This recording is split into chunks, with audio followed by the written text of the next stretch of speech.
طفل عنده 13 سنة يقتل ويقطع ويدير جريمة من أولها لآخرها بشكل مفزع جدا. كلنا من ساعة ما سمعنا الخبر ده مش قادرين نتلم على أعصابنا ومش عارفين نستوعب إزاي طفل يطلع منه كل ده. حقيقي أنا ما استغربتش، لأن أنا واجهت قريب جدا حالة لبنت 11 سنة. البنت في الجلسة كانت بتقول لي يا دكتور أنا نفسي أجيب حيوان وأعذبه لحد ما يموت. أنا اتخضيت من الجملة جدا. بنت 11 سنة المفروض بتفكر في حاجات تانية خالص. إيه اللي جد في دماغك وشفتيه فين؟ قالت لي إن هي كانت بتتابع قناة طبخ على اليوتيوب، ونزل إعلان قدامها فتح فيديو لناس بتمارس حاجات وحشة فيما معناه إباحية، ولكن بيعذبوا واحد فيهم وبيستمتعوا قوي بصريخه وبعذابه ده. قالت لي كمان أنا صعب إن أنا أجيب بني آدم وأعرف أعذبه، لذلك أنا هجيب حيوان عشان أنا عايزة أتبسط، لأنهم كانوا مبسوطين وهم بيعملوا كده. لو كنا بنستهون باللي ولادنا بيتفرجوا عليه وبيحاولوا يقلدوه،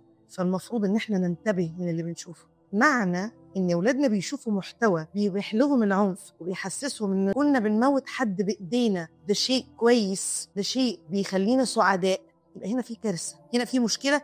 احنا محتاجين نبص لها تاني ونرجع نشوف ولادنا بيشوفوا ايه، بيتلقوا ايه. ما تستغربوش يا جماعه ان المحتوى اللي الولاد بيشوفوه على السوشيال ميديا سواء اباحيه او حتى حاجات متسربه من الدارك ويب ممكن تشوه دماغ ولادنا جدا، ممكن الفطره تنتكس، ممكن يتحول الطفل من بريء الى مجرم في اوقات بسيطه جدا.